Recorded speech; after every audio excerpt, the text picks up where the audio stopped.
Dawn, 30th of October, 1942. A periscope and the outline of a submarine are spotted by a Royal Air Force patrol aircraft in the eastern Mediterranean.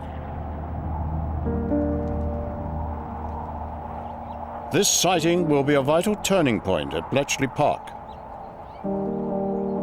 For 10 devastating months, the code breakers have been working under a complete blackout of U-boat communications. The German Navy have introduced a new layer of encryption to their Enigma machine, a fourth rotor. HMS Petard and 3 other warships are on the scene by 10 a.m. and spend the next 10 hours hunting and depth charging the U-boat.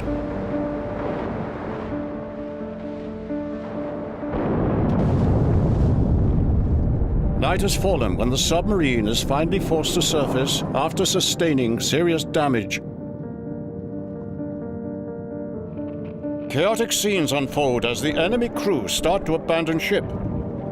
Knowing the U-boat could contain vital intelligence which could be utilized by the Allies, Tanny Fasson, the first lieutenant on Petard, and able seaman Colin Grazier immediately leap into the sea and swim through a mass of fleeing U-boat men towards the U-559. They are followed by NAFI canteen assistant Tommy Brown.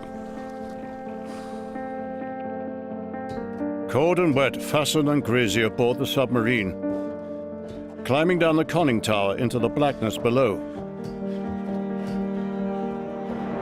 Time is running out for the men who are frantically collecting the priceless books and documents on the U-boat.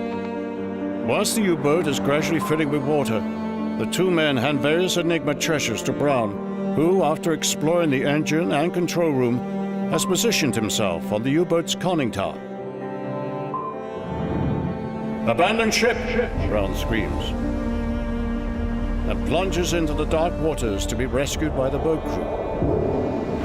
At that moment, the ill-fated U-boat suddenly takes in an enormous amount of water and rapidly sinks, taking Tony Fasson and Colin Grazier with it.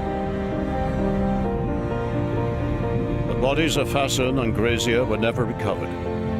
Almost certainly they drowned, trapped in the sinking submarine.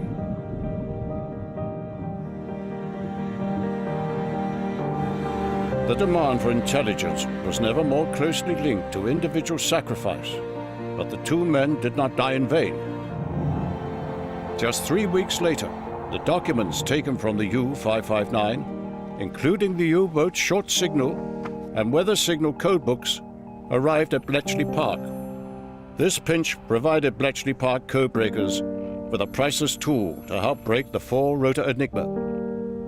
Within an hour of breaking shark, the U-boat code, 15 U-boat positions were identified, and Bletchley Park was able to read naval traffic and crack Enigma codes for the remainder of the war. This enabled the Admiralty to reroute the vital convoys to and from the USA, saving thousands of tons of shipping and countless lives.